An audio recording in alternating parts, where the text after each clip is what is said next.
आज बारात में कवन होना बैठे। ए ढोलक बजा द जोर से।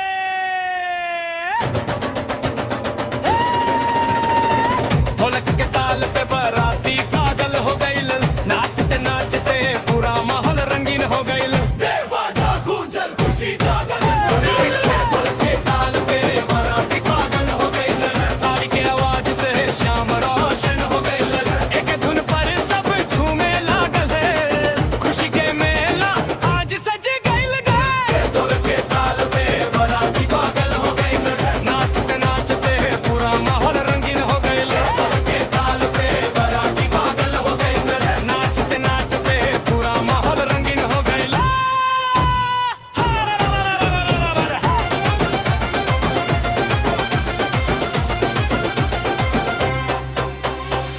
आगे आगे घोड़ी पीछे बराती, सबके चेहरा पर मुस्कानी राली।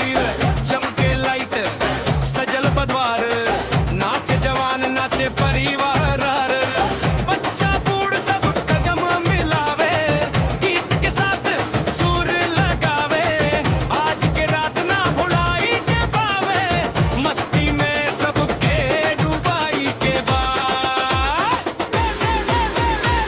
ढोलक के ताल पे बाराती पागल हो गइल, नाचते नाचते पूरा माहौल रंगीन हो गइल। ढोलक के ताल पे बाराती पागल हो गइल, नाचते नाचते पूरा माहौल रंगीन हो गइल।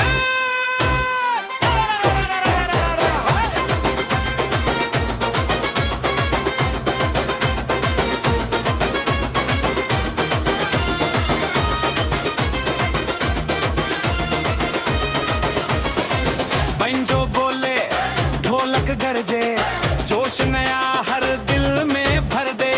स्टेप मिला के सब नच लागे।